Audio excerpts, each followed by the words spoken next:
Hola hermanos, ¿cómo están? Muy buenas tardes. Les saludamos a cada uno de ustedes en el amor del Señor desde acá de Labranza, la Academia Bíblica, también que está asociada a nuestra iglesia hermana que son Fondo el Carmen y Boyilco. Así que hermanos queridos, ya estamos en la última lección de Gálatas, aquí en el capítulo 6, del versículo 12 al 18, lección número 19. Con esto vamos a concluir, como les decía al principio, el estudio de esta epístola del apóstol Pablo a los Gálatas, ahí la iglesia, ¿cierto?, en Galacia, y ya donde ya hemos profundizado a lo largo de todo este caminar de estudios.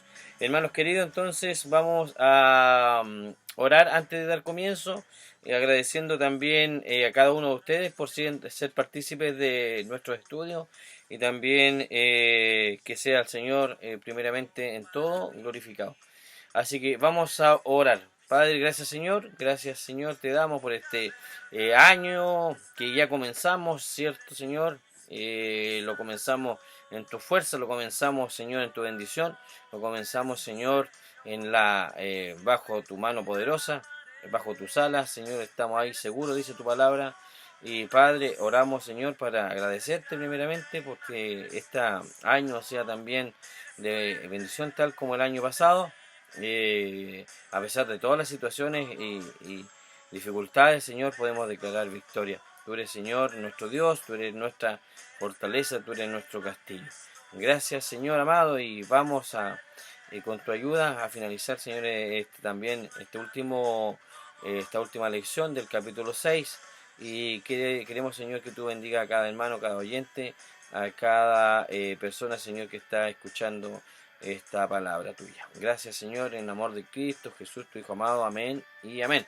Bien, hermanos, vamos a hablar de la lectura del versículos 12 al 18, aquí en el capítulo 6 de Gálatas.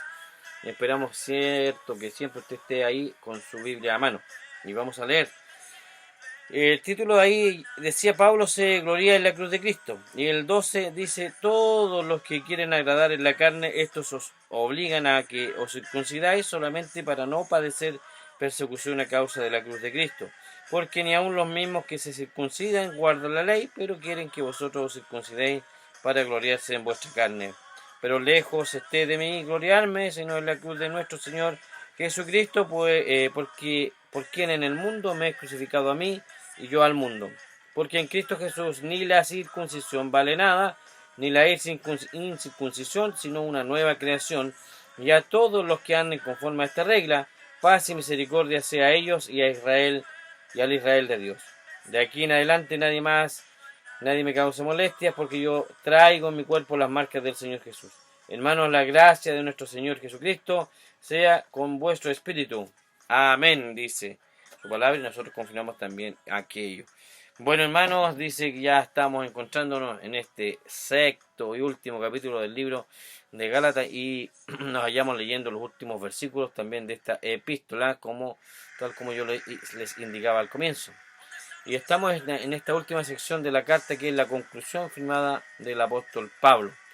En nuestra lección anterior hemos considerado ampliamente el principio establecido en el versículo 7, que decía: no os engañéis, no, Dios no puede ser burlado, pues todo lo que el hombre siembre, eso también segará. Dijimos que teníamos aquí uno de estos destacados pasajes de la Escritura que pensamos necesita ser considerado en la actualidad.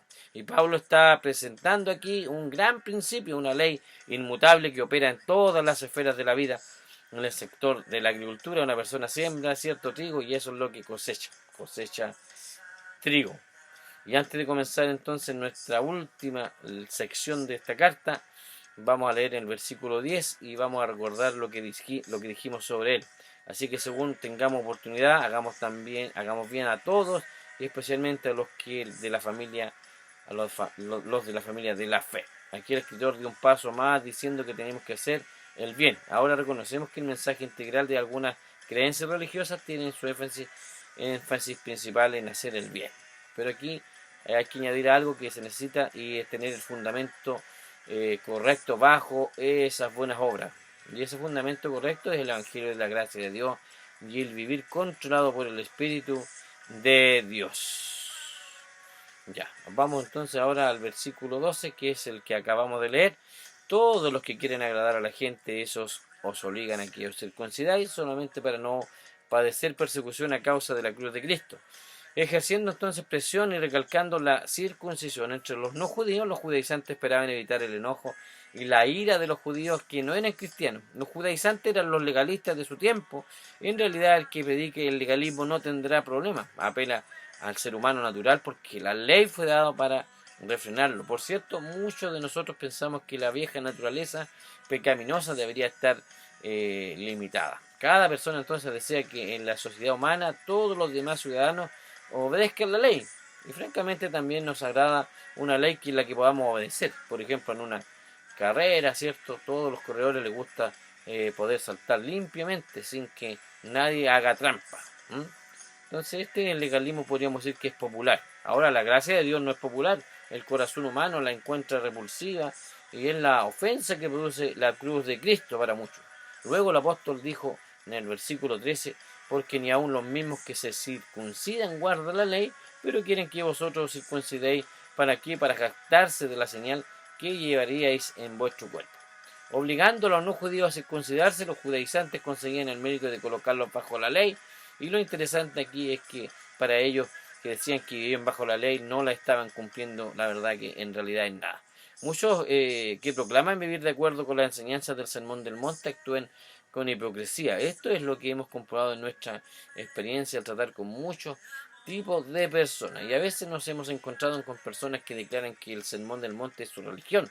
A algunas le hemos preguntado qué tal les va a tratar de cumplir sus demandas, y nos han respondido que lo estaban intentando, pero eso no es lo que ese sermón requiere, porque establece normas muy severas que no admiten una actitud de intentarlo simplemente, o una de las que cumplen o no las que cumplen, tratando de obtener una respuesta más comprometida. Le hemos preguntado si obedecían realmente sus requisitos y nos han contestado que sí. Estrechando entonces un poco más el círculo, podríamos decir algunas preguntas concretas sobre la manera que se podían cumplir aquellas normas. Nos referimos a la afirmación que el Señor hizo de que si alguno se enfadaba con su hermano sería sometido a juicio. No respondieron que podían tener algunos problemas, nos respondieron, quiero decir, que podrían tener algunos problemas, pero que creían que podrían arreglárselas para cumplir esa norma. Entonces intentamos saber la opinión sobre la declaración del Señor de que si alguno miraba a una mujer para codiciarla, ya había cometido adulterio en su corazón. Aquí reconocieron que les había enfrentado una imposibilidad de cumplir esa norma. Ante esa respuesta le dijimos que si nosotros fuésemos ellos, cambiaríamos esa religión por otra que pudiéramos cumplir. Por ello destacamos aquí la falta de sinceridad de aquellos o de muchos que se proclaman que están viviendo bajo la ley o bajo este sermón. Y la verdad que se quebranta reiteradamente. ¿Por qué? Porque no se puede cumplir. Aquí vemos el capítulo 14 dice, pero lejos de esté de mí jactarme, sino en la cruz de nuestro Señor Jesucristo, porque en el mundo ha sido crucificado para mí y yo para el mundo. Así fue que entre Pablo y el mundo había una cruz. Esta debería ser la posición de todos los creyentes en la actualidad. Tiene que ver más con la forma en que determinamos nuestra conducta que con otro asunto. Nadie podrá jactarse de estar cumpliendo el sermón del monte, de pertenecer a cierta iglesia, de tener un cargo en la iglesia, de ser un maestro, un predicador. Nadie podría enorgullecerse de nada. El creyente solo se jactará, se sentirá honrado por la cruz y por aquel que allí murió, es decir, el Señor Jesucristo. Y ahora Pablo dijo en el versículo 15, porque en Cristo Jesús no tiene valor el estar o no circuncidado, lo que importa es ser parte de una nueva creación. Entonces el apóstol Pablo presenta aquí ahora algo para que nosotros en la segunda escritura en que encontramos en este pasaje que la circuncisión era como un tipo de letra o escritura de la religión y la ley, era algo así como una escritura en el cuerpo, era simplemente una marca de que usted esté bajo el pacto de Abraham. No tuvo ningún otro provecho después de la llegada de Cristo. Entonces sería como llevar un escudo ahí, un distintivo que indica que uno pertenece a una determinada asociación, fraternidad o institución, y cumpliendo así un requisito para formar parte de la misma, pero el llevar tal insignia puede convertirse en algo sin sentido, sin valor.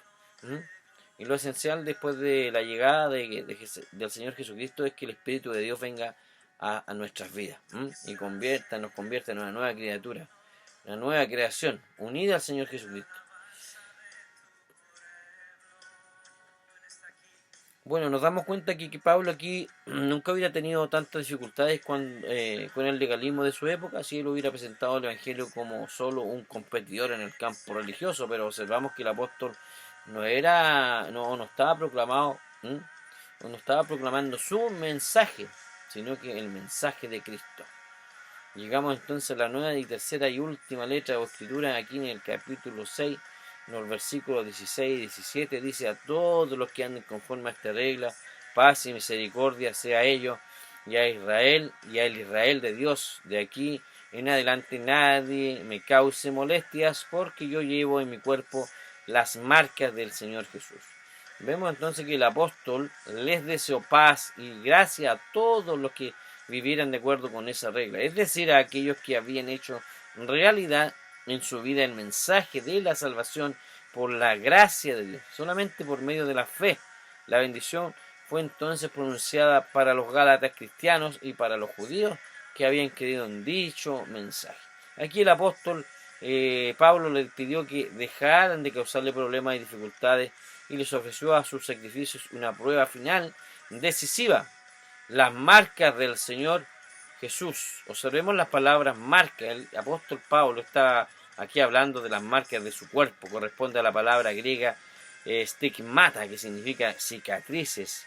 Si uno quería ver la letra o escritura de Jesús, podía mirar el cuerpo de Pablo. Usted sabe que en el cuerpo del Señor Jesucristo había 5 heridas y Pablo fue golpeado por todo el cuerpo. Era su estigmata. En 2 de Corintios 11:23 al 27 nos dijo: son ministros de Cristo, como si estuviera loco hablo. Yo más en trabajos, más abundante en azotes, sin número en cárceles, más en peligros de muerte. Muchas veces de los judíos 5 veces he recibido 40 azotes menos uno. 3 veces he sido azotado con varas, 1 vez apedreado, 3 veces he padecido naufragio, 1 noche y 1 día he sido náufrago en el alta mar, en camino muchas veces en peligros de ríos, peligros de ladrones, peligros de mi nación, peligros de los gentiles, peligros en la ciudad, peligros en el desierto, peligros en el mar, peligros entre los falsos hermanos, en trabajo y fatiga, en muchos desvelos y en hambre, sed, en muchos ayunos, en frío y desnudez.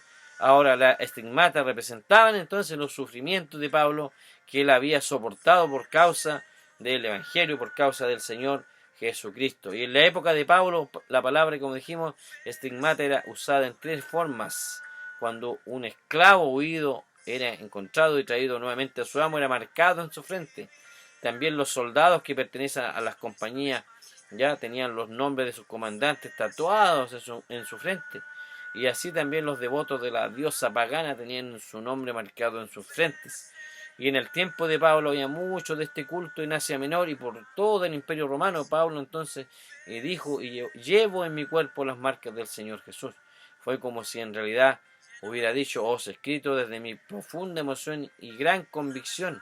Si queréis saber si yo creo verdaderamente en aquello que os he escrito, si estas verdades son una realidad en mi propia vida, leed de mi cuerpo, mirad las cicatrices, dice el apóstol Pablo. En algunos lugares donde se cría ganado también existe esta marca, ¿cierto? Los ganaderos que identifican al ganado. Para los cristianos no tenía ningún valor, aunque en el mismo había sido circuncidado, pero él llevaba esas otras honrosas marcas del Señor Jesús en su cuerpo, marcas que formaban parte de su vida. Y creemos que en nuestro tiempo el Señor Jesús aún se inclina para escribir. Ya no sobre las arenas cambiantes y transitorias del suelo del templo, sino sobre las vidas de aquellos que le pertenecen. Versículo 18 dice: hermanos, la gracia de nuestro Señor Jesucristo sea con vuestro espíritu. Amén. Y así Pablo concluyó esta gran carta encomendando a sus hermanos de Galacia a la gracia de Dios. Y esto también es lo que decimos nosotros al concluir así nuestro estudio de este libro de la Biblia. Dios mediante nuestro próximo, no sé si estudio, pues volveremos ahí a ver que si vamos a ir al Antiguo Testamento o Nuevo Testamento. El Señor nos ayude, o Salmos también. Así que le invitamos a que nos acompañe ahí. Y al despedirnos oramos por usted, pidiéndole a Dios que el estudio de esta carta haya sido de provecho espiritual en su vida, de relación con Dios y de estímulo para reflexionar sobre el estado actual de la vida y de su vida cristiana, porque las instrucciones y amonestaciones del apóstol Pablo a los Gálatas, aplicadas a nuestra situación en un mundo de cambiantes valores culturales, espirituales, debemos llevar a una profunda entonces reflexión. Así que, estimado hermano, estimado oyente, si usted aún no ha permitido que Dios establezca una relación con usted, es decir, que no ha comenzado la vida cristiana verdadera, le invitamos a recurrir al único medio para hacerlo, que es aceptar por la fe la obra del Señor Jesucristo en la cruz. Esa cruz que fue presentada en las últimas palabras del apóstol Pablo como la clave para convertirnos en hijos de Dios y como el elemento central para vivir la verdadera libertad, identificados y unidos al Señor Jesucristo y controlados por el Espíritu de Dios. Entonces, estimado oyente, le invitamos a trasladar esa experiencia a su propia vida. Realmente esto sí merece la pena. Que el Señor bendiga esta hermosa estudio, esta hermosa palabra, esta carta de Pablo hacia los hermanos ahí de Galacia. Que el Señor nos bendiga, el Señor les ayude, y vamos a ir a las últimas preguntas que podamos realizar en esta tarde. Vamos a hacer algunas preguntas para que usted quede meditando, ahí las puede responder en familia, incluso puede llevar adelante estos estudios en familia. Las últimas instrucciones de Pablo están ligadas entre sí por el principio de que cosechamos según lo que sembramos, entonces debemos de analizar esto. ¿Y qué significa o qué es un significado relevante para usted? La santidad entonces es una cosecha que la recogemos o no depende no depende casi enteramente de lo que sembramos y dónde lo sembramos. ¿Qué significa sembrar para agradar? Y ahí lo último ya que podemos decir, que Pablo se opone a aquellos que se concentran en las apariencias a expensas de lo que realmente importa. Esto es una nueva creación. ¿Puede pensar en ejemplos modernos de este conflicto? Otro tema clave es si la esencia de la religión cristiana es humana o divina. ¿Qué motivación descubre Pablo allí? ¿De qué manera es esto relevante para usted? ¿De qué manera es esto relevante para usted? Acerca de la religión, si es verdad, es cristiana, humana o divina. Hasta ahí las preguntas. Entonces, queridos hermanos, vamos a orar para despedirnos. Señor, bajo tu mano, bajo tu premisa, Señor, nos despedimos. Bajo tu autoridad, Señor, bajo tu poder, Señor. Gracias, Señor, por permitirnos llevar a cabo estos estudios, por usarnos también. Queremos que tú uses, Señor, a muchos otros hermanos de distintos países, distintas latitudes. Oramos, Señor, por cada hermano, por cada iglesia, Señor, ya sea en Chile o en el mundo entero. Quienes se prediquen tu evangelio, Señor, sean bendecidos, Señor, y sea proclamado este maravilloso evangelio, Señor, bajo tu autoridad y dirección. Gracias, Señor, en el nombre de Cristo Jesús, tu Hijo amado. Amén y amén. Saludo entonces, hermanos, a sus congregaciones, a sus familias, y que este año 2021 sea de gran provecho también en lo que amerita y lo que se relaciona a los estudios y la palabra del Señor. Amén. Hasta la próxima.